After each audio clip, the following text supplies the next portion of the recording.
Welcome to ఓటెన్ TV. NTR జిల్లా తిరువురు నియోజకవర్గం గంపలగూడెం మండలం గొల్లపూడి గ్రామం సొసైటీ నందు యూరియా కట్ల కోసం క్యూలో చెప్పులు పెట్టడం జరిగింది. రైతులు ఎండతాళ లేక తమ చెప్పులను పెట్టుకుని పడికాపులు కాస్తుంటే స్పందించవలసిన ప్రభుత్వం స్తబ్దతగా ఉందా?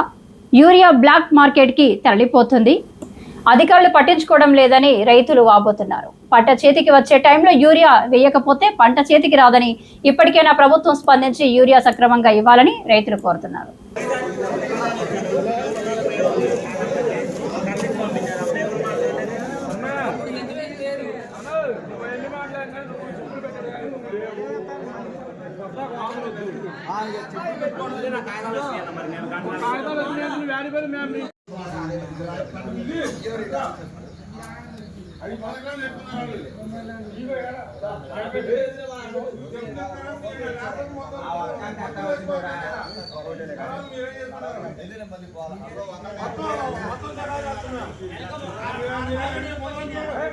మొత్తం